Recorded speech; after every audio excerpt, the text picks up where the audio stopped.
എ.പി.എം. Swiss വാച്ചും collab ചെയ്തിറക്കിയ the royal pop എന്ന് പറഞ്ഞ ഈ പോക്കറ്റ് വാച്ചിൻ്റെ റീറ്റെയിൽ വില എന്ന് പറയുന്നത് $400 ആണ്. ഏവറേജ് ഒരു 40,000 രൂപ.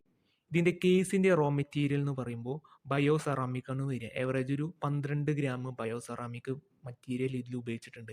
ഏവറേജ് ഹോൾസെയിൽ വരുമ്പോൾ ഒരു കിലോന് ഒരു $35 വരും, അതായത് 2000 രൂപ വരും.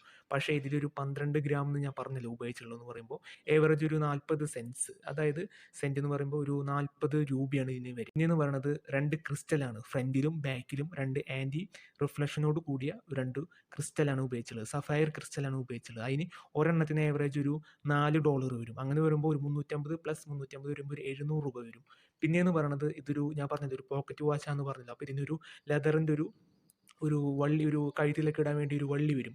അതിൻ്റെ ഗ്രാം എന്ന് പറയുന്നത് ഏവറേജ് ഒരു 40 ഗ്രാമാണ്. അതിൻ്റെ വില ഏവറേജ് ഒരു 170 രൂപ, $2 ഏവറേജ് വരും. പിന്നെയെന്ന് പറയുന്നത് അതിൻ്റെ ഈ വാച്ച് പിടിക്കുക ഒരു പ്ലാസ്റ്റിക് ഹോൾഡിങ് വരും, ഒരു പ്ലാസ്റ്റിക്കിൻ്റെ ഹോൾഡിങ്. അതിൻ്റെ വില എന്ന് പറയുന്നത് 50 രൂപയാണ്. അപ്പോൾ ഇതിൻ്റെ ഏറ്റവും വലിയ കോസ്റ്റ് വരണത് മിഷാൻ്റെ വിലയാണ്. ഏവറേജ് 51 പാർട്സ് ഉണ്ട് ഇതിൽ.